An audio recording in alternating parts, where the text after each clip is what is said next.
শুভজিৎ দা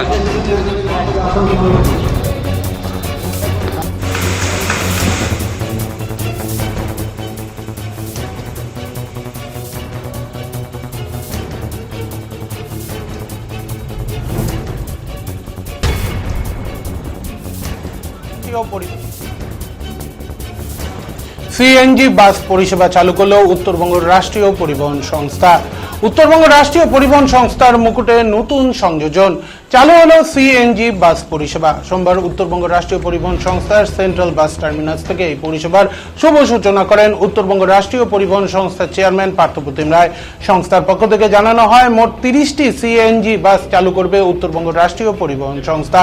এদিন সবুজ পতাকা দেখিয়ে সিএনজি বাসের পরিষেবার উদ্বোধন করেন চেয়ারম্যান পার্থপ্রতিম রায় সহ অন্যান্য অতিথিবর্গ। বাস দুটি শিলিগুড়ি রুটে চলবে। সিএনজি পরিচালিত বাস চালু হলে আর্থিক সাশ্রয়ের পাশাপাশি পরিবেশ দূষণ হবে না বলে জানান সংস্থার চেয়ারম্যান পার্থপ্রতিম রায়।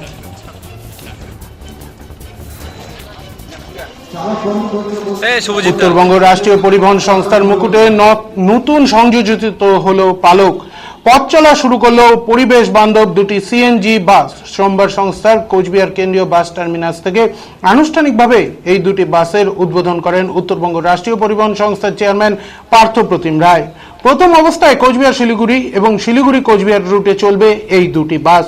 উত্তরবঙ্গ রাষ্ট্রীয় পরিবহন সংস্থার চেয়ারম্যান পার্থপ্রতিম রায় এদিন বলেন, উত্তরবঙ্গের গণপরিবহন ব্যবস্থায় এই প্রথম পথ চলা শুরু করলো সিএনজি বাস।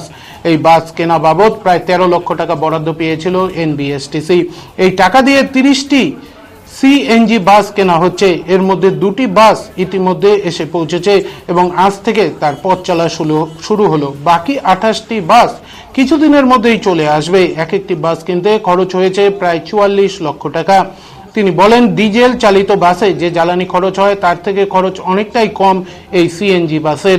ডিজেল চালিত বাসে প্রতি কিলোমিটারে জ্বালানি বাবদ খরচ প্রায় 22 টাকা 16 পয়সা, আর এই সিএনজি বাসে প্রতি কিলোমিটারে খরচ 16 টাকা।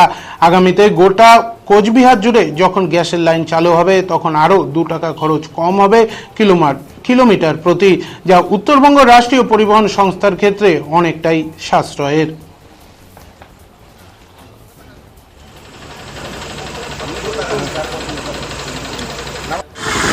চালাও বাস চালাও।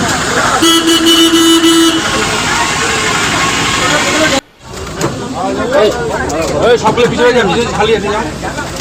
আরে এখন ঘুরে নিয়ে আসতে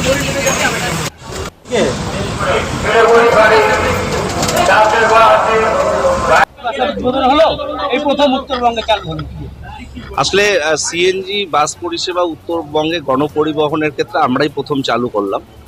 এই উত্তরবঙ্গ রাষ্ট্রীয় পরিবহন নিগমের পালকেটার নতুন একটা সংযোজন। আমরা মোট 13 কোটি টাকার উপরে টাকা পেয়েছিলাম। সেই টাকা দিয়ে আমরা 30টি বাস কিনেছি। একটি সংস্থা গ্যারিসন বলে তারা বরাদ পেয়েছে, তারা আমাদের ধীরে ধীরে বাসগুলো ডেলিভারি দিচ্ছে। প্রথম পর্যায়ে 2টো বাস দিয়েছে, এক একটি বাস 44 লক্ষ টাকা পড়েছে। এই বাসগুলো ডিজেল পরিচালিত বাসের সঙ্গে একটাই পার্থক্য, সেটা হলো লেস পলিউটেড, পরিবেশ বান্ধব এবং আমাদের ক্ষেত্রে অনেক সাশ্রয়। এ কারণেই সাশ্রয় যে আমরা একটা হিসেব করে দেখেছি যে ডিজেল চালিত একটি গাড়ি চালাতে আমাদের মাসে পার কিলোমিটার খরচ হয় 22 টাকা 16 পয়সার মতো। সেখানে এটা চালালে খরচ হবে 16 টাকা করে। এবং পরবর্তী পর্যায়ে গ্যাসের পাইপলাইন যখন গোটা কোচবিহার জেলায় বসে যাবে, তখন আমরা সরাসরি যখন পাইপলাইন থেকে আমরা গ্যাসটা পাবো, সে সময় আরও খরচ 10 টাকা করে কমে যাবে। সুতরাং এটা আমাদের ক্ষেত্রে ভীষণ ইকোনমি এবং পরিবেশ বান্ধব, সব থেকে বড় কথা এই বিষয়টা। তাই জন্য আমরা এই বাসের উপর জোর দিচ্ছি। সরকার আমাদেরকে বরাদ্দ দিয়েছে, আমরা 30টি বাস কিনেছি, 28টি বাস আমরা করছি পুজোর আগে বা পরে আমরা পেয়ে যাব। তো স্বাভাবিকভাবে একটা নতুন দিগন্ত উন্মোচিত হলো। আমরা প্রথম পর্যায়ে এই 2টো বাস কোচবিহার শিলিগুড়ি কোচবিহারের মধ্যে ভাইস ভার্সা চালাচ্ছি।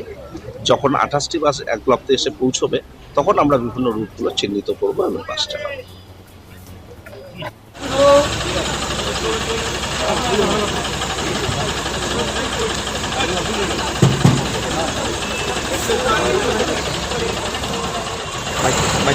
আরে ফ্ল্যাগটা এমন উঠা রাখছে, মুখই দেখা যাচ্ছে না। আরে দাদা ফ্ল্যাগটা নামান।